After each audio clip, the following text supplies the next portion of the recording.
The lamplight flickered, casting long shadows that danced on the walls like the specters of memory. Jake sat hunched in his armchair, the leather creaking beneath his weight, a testament to the years that had passed.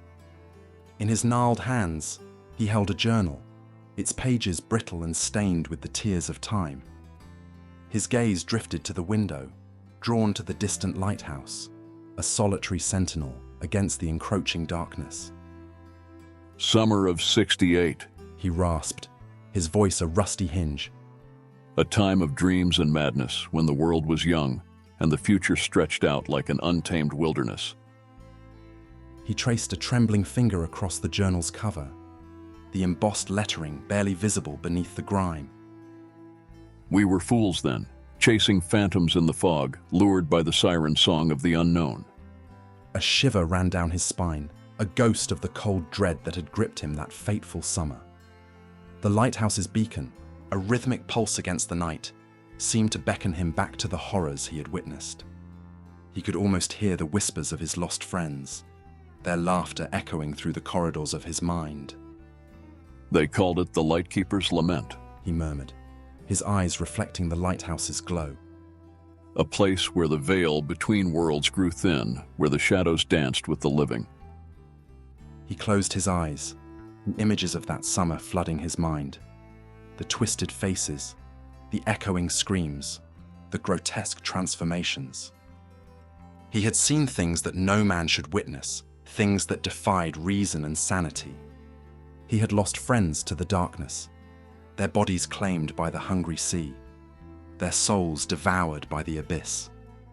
And he had emerged from that crucible a changed man, forever marked by the touch of the unknown. They say the lighthouse still stands, He whispered, his voice barely audible. a monument to the folly of youth, a warning to those who would dare to tempt fate. He opened his eyes, his gaze fixed on the distant light. But I know better. The darkness lingers, waiting for the next unwary soul to stumble into its embrace. A single tear rolled down his cheek, a silent testament to the pain that still gnawed at his soul. He gripped the journal tighter, its pages holding the secrets of that summer, a chronicle of madness and despair. He would tell the tale once more, hoping to exorcise the demons that still haunted him. But he knew that some wounds never truly heal, and the scars of the past would forever remain. This is my story, and boy, I wish none of it was true. I wish I could have said it was all a very, very bad acid trip. But alas, I cannot.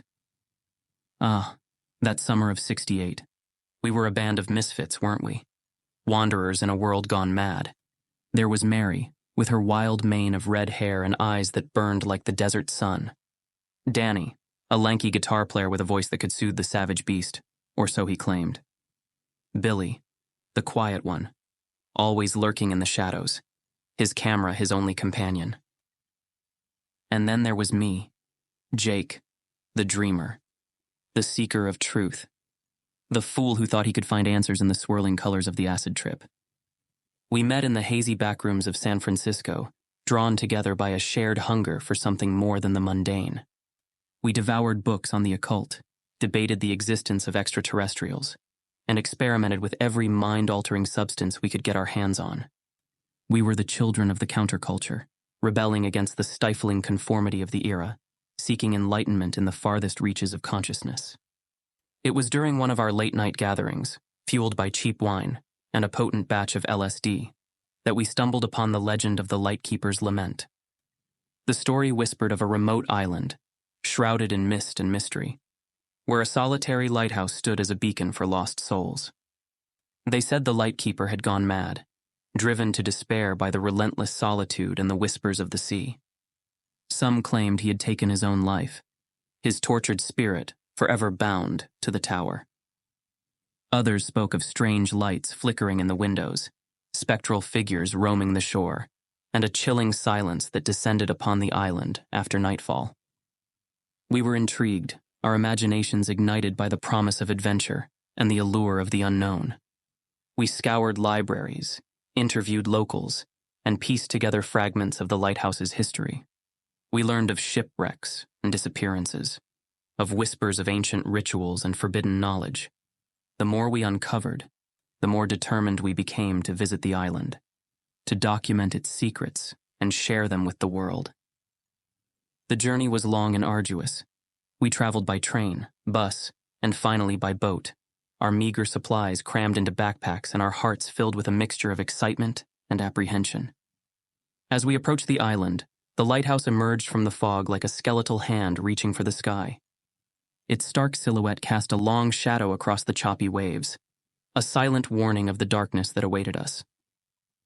The island itself was a desolate place, its shores littered with driftwood and the skeletal remains of seabirds.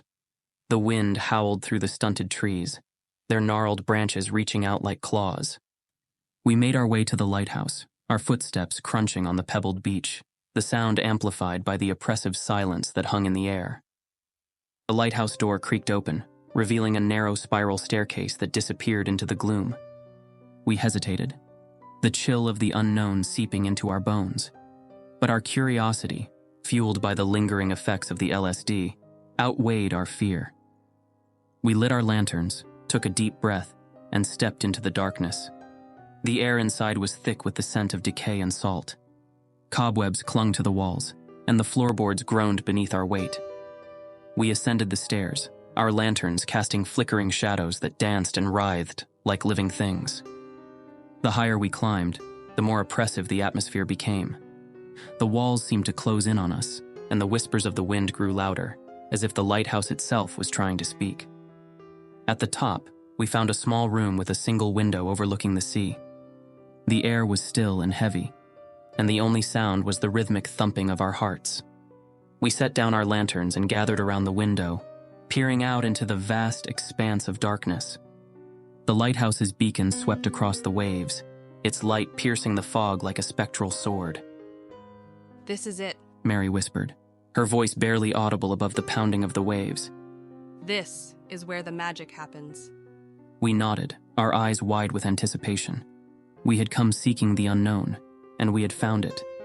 But little did we know that the darkness we had awakened was far more ancient and malevolent than we could have ever imagined. The lighthouse was a labyrinth of shadows and secrets. We descended into its depths, our lanterns casting a meager glow against the encroaching darkness. The air hung heavy with the weight of forgotten lives, the whispers of drowned sailors and grieving widows. Every creaking floorboard, every rustle of the wind sent a shiver down our spines. Billy, ever the documentarian, captured our every move on film. His camera, a brand new Sony Portapack, whirred and clicked, a mechanical eye recording the peeling paint, the cobweb-draped furniture, the strange symbols etched into the walls. We deciphered cryptic mariner messages, their meanings lost to the ages, and stumbled upon hidden rooms filled with arcane instruments and yellowed maps. Each discovery fueled our excitement, yet also intensified the unease that gnawed at our guts. The lighthouse seemed to breathe, its very walls pulsing with an energy that was both alluring and repulsive. The lines between the physical and the ethereal blurred as the LSD coursed through our veins. Shadows stretched and contorted, voices whispered from empty corners, and the air throbbed with a primal rhythm. Emboldened by the psychedelic visions, we decided to perform a ritual, a desperate attempt to commune with the spirits we believed inhabited the lighthouse. We gathered in the dimly lit lantern room, our faces illuminated by the flickering flames. Mary, her eyes ablaze with otherworldly intensity, led us in a series of chants and invocations, her voice rising and falling like the tide. As the ritual progressed, the atmosphere grew thick with tension. The air crackled with static electricity, and the shadows danced with renewed vigor. The lighthouse seemed to respond to our calls, its timbers creaking and groaning as if in pain. The floorboards vibrated beneath our feet, and a cold wind whistled through the cracks in the walls. Suddenly, Mary let out a blood-curdling scream. Her body convulsed, her eyes rolled back in her head, and a guttural voice erupted from her throat. We watched in horror as she writhed on the floor, her limbs contorted into unnatural angles. The voice that spoke through her was not her own. It was ancient, malevolent, and filled with a hunger that chilled us to the core. The room erupted into chaos. Danny grabbed his guitar, and began to strum a frenzied melody, hoping to drown out the demonic voice. Billy, his camera still rolling, stumbled backward, his face pale and his eyes wide with terror. I stood frozen, paralyzed by fear and fascination, unable to tear my gaze away from Mary's writhing form. The voice grew louder, its words twisting and warping, a cacophony of curses and threats. The walls of the lighthouse trembled and the windows rattled in their frames. The air grew heavy and oppressive, as if the very fabric of reality was being torn asunder. With a final, agonizing shriek, Mary's body went limp. The demonic voice faded into silence, leaving behind an eerie stillness that was more terrifying than the chaos that had preceded it. We huddled together, our breath coming in ragged gasps, our minds reeling from the horrifying spectacle we had just witnessed. We had come seeking answers, but we had found something far more sinister. The lighthouse was not merely haunted. It was a conduit for a darkness that stretched far beyond our comprehension. We had awakened something ancient and evil, something that hungered for our souls. As we stared at Mary's lifeless form, a cold realization washed over us. We were no longer in control. The ritual had opened a door that could not be closed, and the forces we had unleashed were beyond our ability to contain. We were trapped in a nightmare of our own making, and the only question was whether we would survive to tell the tale. The days that followed were a waking nightmare. Mary lay catatonic, her eyes vacant, a hollow shell of the vibrant spirit she once was. We tried to care for her, to rouse her from the abyss that had swallowed her whole, but it was as if her soul had been extinguished. Meanwhile, the lighthouse continued its transformation, as if mirroring the decay of our own minds. Doors slammed shut with bone-jarring force. Whispers echoed through the empty halls, their source untraceable. Shadows flickered in the corners of our vision, their movements just beyond our grasp. One night, as we huddled around a dwindling fire, Danny began to strum his guitar, the mournful notes filling the silence. His voice, usually so soothing, now trembled with fear and desperation. He sang of lost love, of broken dreams, of the darkness that lurks at the edges of existence. As he sang, the shadows on the walls seemed to sway in time with the music. They elongated and contorted, forming grotesque shapes that mocked and tormented us. Faces appeared in the flickering flames, their expressions twisted in agony and rage. The temperature in the room plummeted, and a bone-chilling wind howled through the cracks in the walls. We huddled closer, our eyes darting nervously from one shadow to the next. The air crackled with tension, and the silence was broken only by the ragged sound of our breathing. We no longer spoke of leaving the island, of seeking help. We were prisoners of our own fear, trapped in a prison of our own making. Paranoia took root, its tendrils twisting through our minds like poison ivy. We began to suspect each other, our trust eroded by the insidious influence of the cosmic horror that had infected our souls. We accused each other of harboring dark secrets, of being in league with the entity that had possessed Mary. Billy's camera became a weapon, its lens capturing our every twitch and tremor, our every whispered accusation. We watched the footage back, scrutinizing each other's faces for signs of betrayal or madness. We saw the fear in our own eyes, the desperation in our voices, and we knew that we were losing our grip on reality. The lighthouse, sensing our weakness, intensified its assault on our senses. The walls seemed to breathe, their surfaces undulating and shifting like the skin of a serpent. Rooms changed shape, their dimensions expanding and contracting in defiance of all logic. Corridors stretched into infinity, leading nowhere and everywhere at once. Time itself became fluid, its boundaries dissolving into a swirling vortex of past, present, and future. We lost track of days and nights, our sleep plagued by nightmares of tentacles and teeth, of eyes that glowed with an unholy light. One morning I awoke to find Billy missing. His camera lay abandoned on the floor, its lens cracked and its battery drained. We searched the lighthouse from top to bottom, our voices echoing through the empty rooms. We found no trace of him, no sign of a struggle. It was as if he had simply vanished into thin air. The disappearance of Billy was the final straw, our fragile unity shattered, and we turned on each other with a ferocity born of despair. We accused each other of foul play, of sacrificing Billy to appease the dark forces that held us captive. Danny, his sanity hanging by a thread, grabbed his guitar and smashed it against the wall, the sound of splintering wood echoing through the lighthouse like a death knell. He then retreated to the lantern room, locking himself inside and refusing to come out. Mary remained catatonic, her body a vessel for the unseen evil that lurked within. Her presence was a constant reminder of the darkness that had consumed us, a silent accusation of our failure to protect her. I wandered the labyrinthine corridors, my footsteps echoing in the oppressive silence. The walls seemed to close in on me, their surfaces pulsating with a malevolent energy. I could feel the presence of something watching me, its gaze burning into my back. I knew that I was losing my mind, but I couldn't escape the grip of the lighthouse. It had become a part of me, its tendrils entwined with my very soul. I was trapped in a living nightmare, and the only question was how long I could endure the torment before I too succumbed to the madness. The lighthouse creaked and groaned, its timbers straining against the unseen forces that tore at its foundations. The air grew thick, a miasma of salt and decay, the stench of something ancient and foul. The shadows that danced in the corners of my vision no longer seemed content to merely observe. They reached out, their tendrils caressing my skin, whispering promises of oblivion. I found Mary one morning, sprawled on the cold stone floor of the lantern room.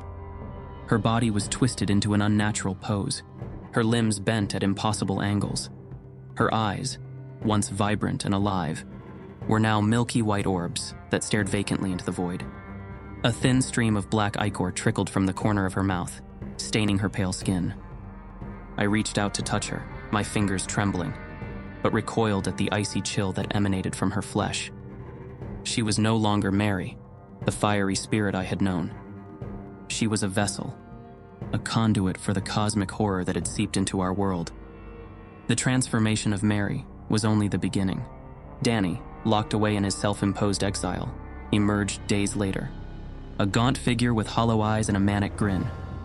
His once melodious voice was now a rasping growl, his words a jumble of nonsensical syllables.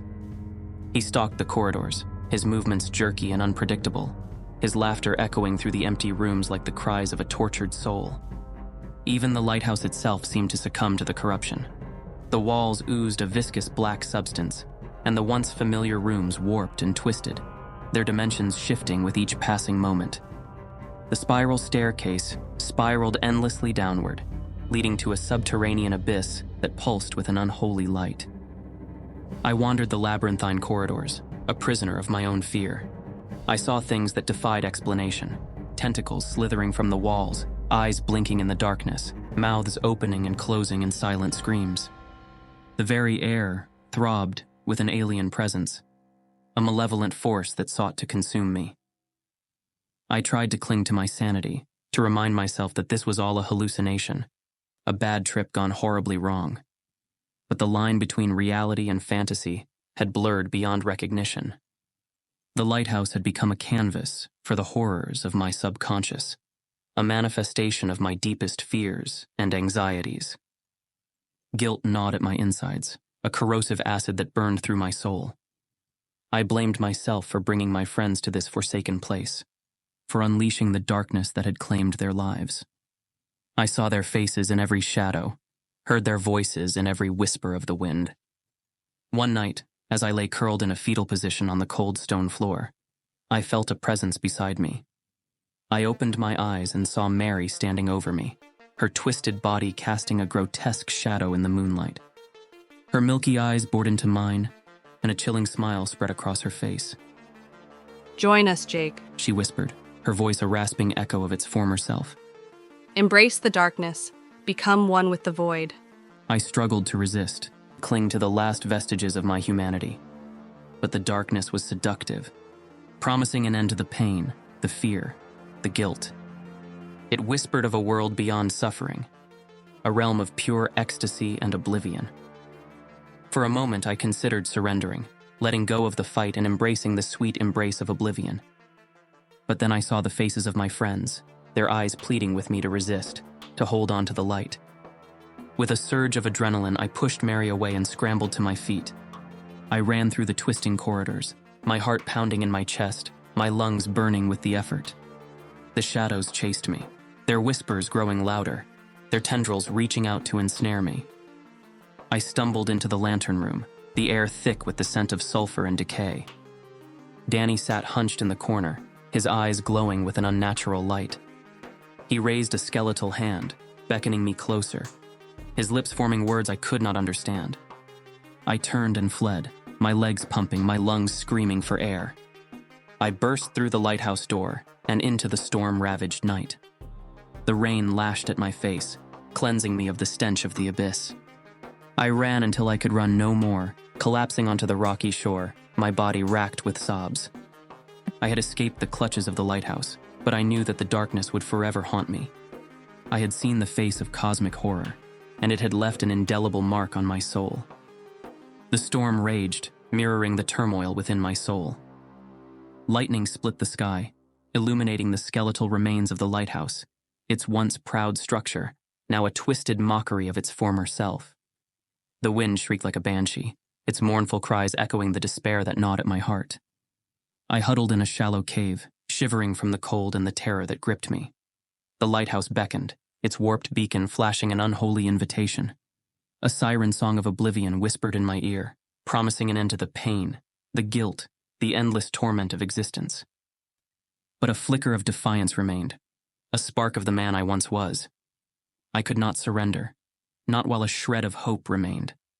I thought of Mary, Danny, Billy, their lives consumed by the darkness, their spirits forever lost to the abyss. I owed it to them, to their memory, to fight for a way out of this living nightmare. I knew the source of the evil, the conduit that had unleashed this cosmic horror upon our world. It pulsed beneath the lighthouse, a gaping wound in the fabric of reality, beckoning me closer with every heartbeat. Armed with nothing but a rusty pickaxe I found abandoned in the wreckage of the keeper's quarters, I made my way back to the lighthouse. The once familiar path was now a treacherous obstacle course, the ground shifting and buckling beneath my feet. Shadows lurked in every corner, their whispers growing louder as I approached my destination. I descended into the lighthouse's depths, the darkness pressing in on all sides. The air was thick with the stench of decay, the walls slick with a viscous ooze. The spiral staircase seemed to descend forever, twisting and turning like a serpent's coil. I reached the bottom, my lantern casting a feeble light on the scene before me. The floor had collapsed, revealing a gaping chasm that pulsed with an eerie light. Tendrils of darkness snaked from the pit, their tips dripping with a noxious ichor. I knew what I had to do. With a trembling hand, I raised the pickaxe and swung it with all my might, driving the blade into the heart of the conduit. A shockwave of energy rippled through the lighthouse, shaking its foundations. The shadows shrieked in agony, their forms dissolving into nothingness. The lighthouse groaned and shuddered, its walls cracking and crumbling. I turned and ran, my lungs burning, my legs aching with exhaustion. I clawed my way up the crumbling staircase, the ground shaking beneath my feet. I burst through the front door just as the lighthouse collapsed in on itself, a deafening roar signaling its demise. I watched in horror as the island began to sink beneath the waves, the lighthouse disappearing into the churning abyss. I stumbled onto the beach, my body battered and bruised, my mind reeling from the ordeal. The storm raged on, but I felt a sense of peace, a weight lifted from my shoulders.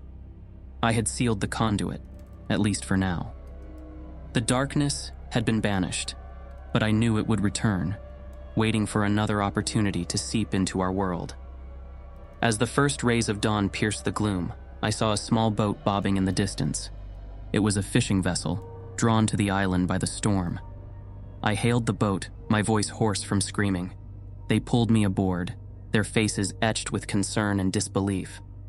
I told them my story, my words tumbling out in a jumbled mess. They listened patiently, their eyes wide with a mixture of fear and pity. They knew I was broken, a shell of the man I once was. As we sailed away from the island, I looked back one last time at the spot where the lighthouse had stood. It was gone, swallowed by the sea, but its memory would forever haunt me. I had witnessed the face of cosmic horror, and it had changed me forever. The world would never be the same.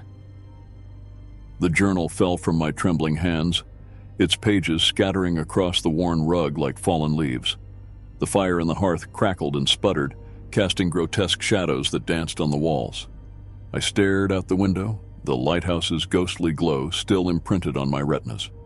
Was it real? Or was it just the fevered dream of a drug-addled mind?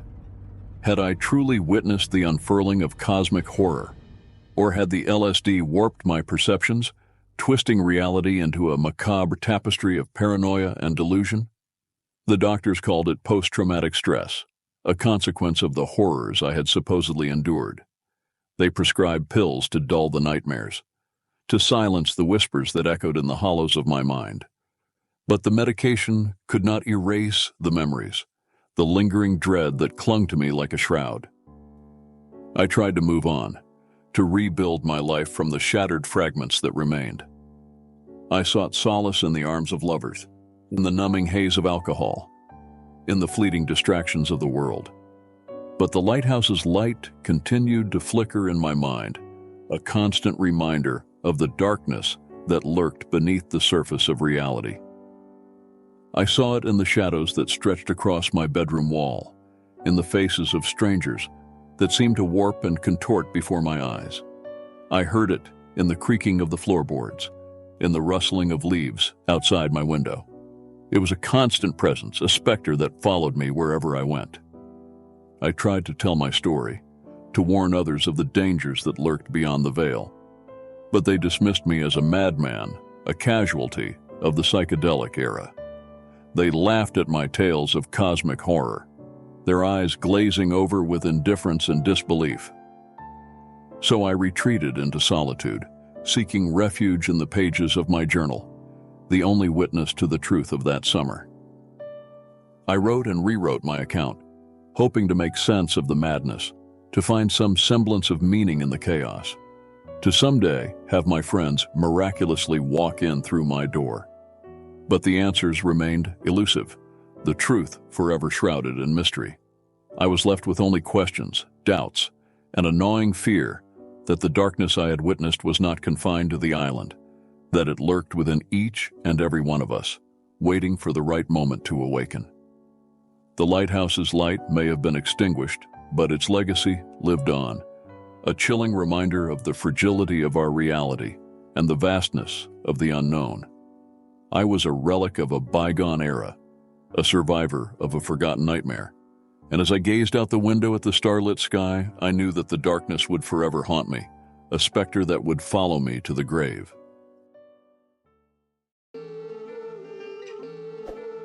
We hope you have enjoyed this episode of Quantum Dispatches, and stay tuned next week for another thrilling adventure. Thank you for listening.